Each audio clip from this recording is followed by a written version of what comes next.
Bwana, tunafahamu kwamba michuano ya AFCON tayari imeshaanza kutimua vumbi huko nchini Morocco. Sasa moja kati ya jambo ambalo pengine mashabiki wa soka nchini wanatamani kuliona ni baadhi ya nyota ambao wanashiriki ligi ya NBC na wameitwa kwenye mataifa yao ambayo yanashiriki AFCON kule nchini Morocco. Bwana, kuna mchezaji kama Djigui Diarra ambaye ameitwa kwenye timu yake ya taifa ya Mali ambaye anakipiga ndani ya klabu ya Yanga, lakini pia Prince Mpumelelo Dube yeye pia ameitwa kwenye timu yake ya taifa ya Zimbabwe na anakipiga ndani ya klabu ya Yanga. Lakini kuna yule golikipa wa Singida Black Stars Obasogie, naye pia ni moja kati ya nyota ambao wameitwa kwenye kikosi cha timu ya taifa ya Nigeria. Kwa hiyo kuna nyota wengi sana ambao wameitwa kwenye mataifa yao ambao wanakichafua kwenye ligi ya NBC, ikiwemo pia timu ya taifa ya Tanzania ambao pia inashiriki michuano hiyo,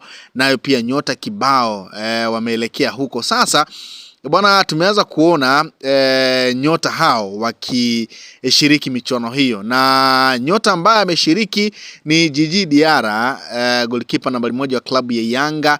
Bwana, yeye ameanza kwenye mchezo wa kwanza huko nchini Morocco wakicheza dhidi ya Zambia, kwa maana ya timu ya taifa ya Mali dhidi ya Zambia, mchezo ambao ulitamatika kwa sare ya goli 1-1. Bwana, tumeshuhudia Djigui Diarra akiruhusu bao dakika za mwishoni kabisa.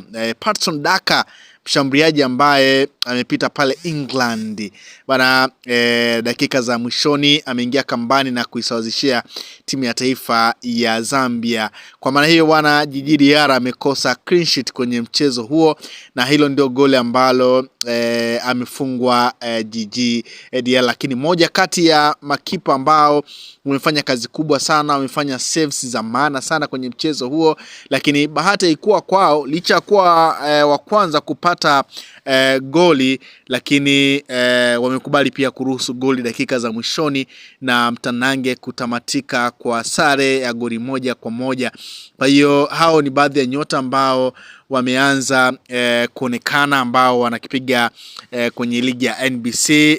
Goli la Mali lenyewe lilifungwa dakika ya 61 na mchezaji anayekwenda kwa jina la Sinayoko, wakati goli la Zambia lenyewe likifungwa dakika ya 90 na Patson Daka. Kwa hiyo bana, Djigui Diarra bana ameruhusu goli, ameruhusu nyavu zake kutikisika na kutoka na clean sheet kwenye michuano ya AFCON. Tutaendelea kuwashuhudia nyota wengi sana ambao wanakichafua kwenye michuano hiyo mikubwa ya AFCON ambao wameitwa kwenye mataifa yao. Kwa hiyo mimi nimeona nikusogezee ka story kamoja hivi kumhusu Djigui Diarra ambaye mchezo wa kwanza akianza golini ameruhusu goli na timu yake kutoa sare ya goli 1-1 na kuambulia alama 1 kwenye michuano hiyo mikubwa ya AFCON. Unatamani kumuona nyota gani mwingine ambaye anashiriki michuano hiyo? Tunafahamu pia Uganda The Cranes nao pia wanashiriki michuano hiyo. Khalid Aucho anakipiga ndani ya klabu ya Singida Black Stars, naye pia yuko huko.